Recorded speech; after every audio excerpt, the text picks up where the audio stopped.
हज़रत इब्राहीम अलैहिस्सलाम की शख्सियत की महबूबियत और इंदल्लाह मकबूलियत का अंदाज़ा इससे लगाया जा सकता है कि अल्लाह तबारक व तआला ने अपने महबूब पर वही नाजिल की, अपने महबूब को हुक्म दिया कि आप मिल्लत इब्राहीमी की पैरवी कीजिए,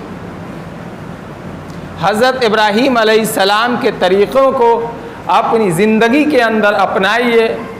मिल्लत इब्राहीम हनीफ़ा, ये जो दीन इस्लाम है और शरीयत मुहम्मदिया है अला साहिबिहस्सलातु वस्सलाम, ये मिल्लत इब्राहीमी है।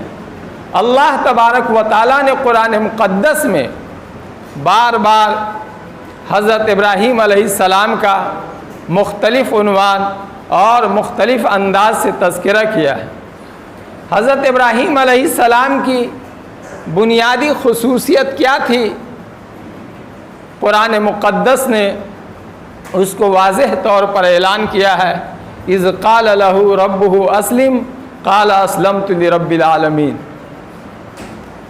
अल्लाह तबारक व तआला ने हज़रत इब्राहीम अलैहिस्सलाम के रब ने हज़रत इब्राहीम अलैहिस्सलाम से जब भी कहा कि आप फर्माबरदारी इख्तियार कीजिए, जब भी कोई हुक्म दिया, आपको हुक्म आया फर्माबरदारी इख्तियार कीजिए, तो कभी हज़रत इब्राहीम अलैहिस्सलाम ने न दाएं देखा न बाएं देखा, न किसी किस्म का पसोपेश किया, बल्कि फ़ौरन हुक्म की ताबीदारी के लिए तैयार हो गए।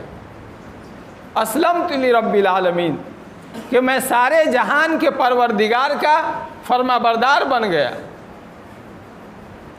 हज़रत इब्राहीम अलैहिस्सलाम की पूरी ज़िंदगी का हासिल और पूरी ज़िंदगी के तमाम तर वाक़यात का हासिल ये है कि इस रूए ज़मीन का तन्हा खालिक, तन्हा मालिक अल्लाह तबारक व तआला की ज़ात है। अल्लाह तबारक व तआला ही ने आसमान को, ज़मीन को, कायनात के ज़र्रे ज़र्रे को पैदा किया है। तन्हा अल्लाह तबारक व तआला इस बात के सज़ावार, इस बात के हक़दार हैं कि अल्लाह की पैरवी की जाए, अल्लाह को अपना खुदा माना जाए और अल्लाह के हुजूर अपनी पेशानी को झुकाया जाए। तन्हा अल्लाह की ज़ात है और इसमें कोई शरीक नहीं है कि सारी ताकत अल्लाह के कब्ज़े में है, सारी क़ुव्वत क़ुदरत अल्लाह तबारक व तआला के कब्ज़े में है। रोज़ी तन्हा अल्लाह तबारक व तआला देते हैं, ज़िंदगी तन्हा अल्लाह के कब्ज़े क़ुदरत में है, मौत तन्हा अल्लाह तबारक व तआला के कब्ज़े क़ुदरत में है। अल्लाह तबारक व तआला की न ज़ात में कोई शरीक है और न अल्लाह तबारक व तआला के किसी सिफ़त में कोई शरीक है। जो कुछ भी हम दुनिया में देखते हैं ये अल्लाह तबारक व तआला की दी हुई इनायत है, खुदावंद कुद्दूस की शान करीमी है कि अल्लाह तबारक व तआला ने अपनी नेमतें अपने बंदों में तकसीम कर दी है।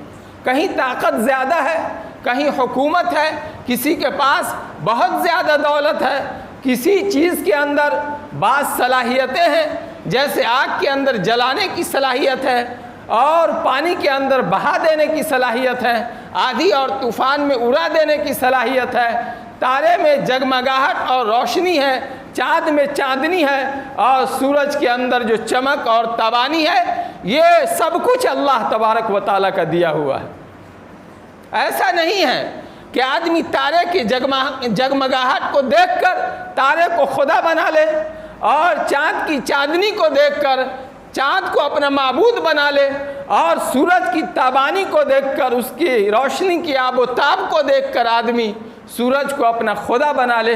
ऐसा कभी किसी हाल में नहीं हो सकता है। ये सब मखलूक हैं, सबको अल्लाह तबारक व तआला ने पैदा किया है और अल्लाह तबारक व तआला ने हज़रत इब्राहीम अलैहिस्सलाम को यही काम दिया कि आप जाइए अल्लाह के बंदों को बताइए कि तन्हा मैं रूह ज़मीन का खालिक व मालिक और माबूद हूँ, मेरे सिवा कोई माबूद नहीं है, कोई बंदगी के लायक नहीं है।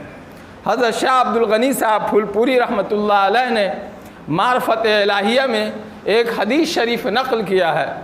हज़रत ने फरमाया, हुज़ूर सल्लल्लाहु अलैहि वसल्लम ने फरमाया है, कुन्तु कंज़म मख़फ़ियन फ़अहबब्तु अन उअरफ़ फ़ख़लक़तुल ख़ल्क़। हदीस कुदसी है, अल्लाह ताला फरमा रहे हैं कि मैं छुपा हुआ ख़जाना था, मैंने चाहा कि मेरी पहचान हासिल हो तो मैंने मखलूक़ात को पैदा किए।